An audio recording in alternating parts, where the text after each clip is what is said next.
So here's a riddle.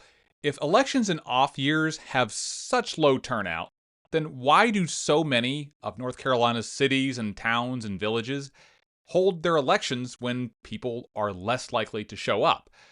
Well, for the answer to that, you kind of have to look back to the 1970s. Now, state and national elections have always been held in even numbered years, but for most of North Carolina's history, municipal elections were just like whenever, right? There were no real rules. That changed in the 1970s. The reason is because there was a worry that local races would be too partisan. Have you ever heard the idea that a pothole is not a partisan issue?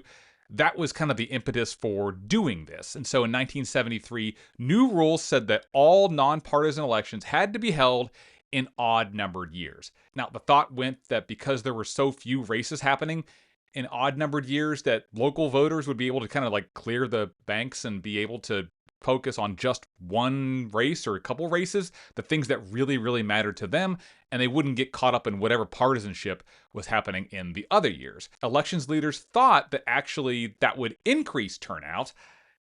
No, that didn't happen. What ended up happening was that turnout for very important local elections ended up being very, very low. If you want a piece of trivia that really gets at this, the Democratic primary for the city of Charlotte back in 2023 had 24,000 people vote in it, out of a city of 900,000.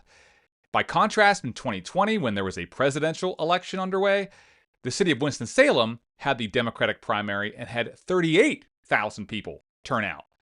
Winston-Salem is a third of the size of Charlotte. More and more cities and towns do want to increase turnout, and more of them are moving their elections from odd years to even years to at least have a congressional election to peg it to.